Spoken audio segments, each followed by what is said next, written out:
aton kasing-kasing.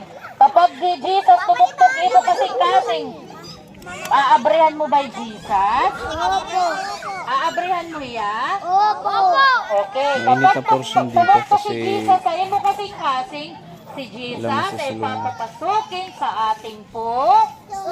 Kapag pinapasok mo na si Jesus, lahat ng masama sa ating puso ay tatanggalin niya. At siya ito nga nagiging buutan kita. Kayo na nanaadi atong kasing-kasing? Papa Jesus. Si Jesus na anak, kadigagin, pasulod mo, kasing-kasing. Kapag malabad na bata, yun naman na natin kasing-kasing. Bibel. Hey, Devil. Yan na, para maging buutan, anong gagawin kay Devil? Kay Jesus naman ang karuyag sumulos. Papaanoon mo man ni Devil? Papagaw? Papagawson mo yung Devil para Jesus naman ang pumasok sa ating puso. Okay. Yan na, karuyag ba natin tanggapon ni Jesus? Opo. Kay Jesus, natutukiyaton kasing-kasing. Tapos nagtutok siya, masaya. Princess, princess, abrigad ako, abri ako. Prince, abri ako.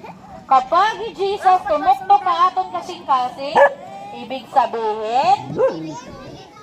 sabihin ano man, gusto ni Jesus na baguhin ang ating puso at ang ating ala. Tapos di rin natin gusto mamatay. Mama, di ko naman.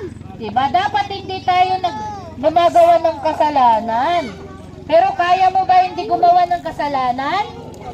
Dire. Kay Danay, diba? Sige, masimba na ako. Tapos, kahumang pagsimba, magbubuyayaw lagi ha. Kaya, ngadi. Kaya kita, dapat aton karauton ni Jesus. Papa, nagpakasal na. Nanay, hep. Hooray! Okay, makinig kay teacher. Anong dapat gawin? Kamatayan Kamatayan ang ang kabayaran kabarayan ng kasalanan.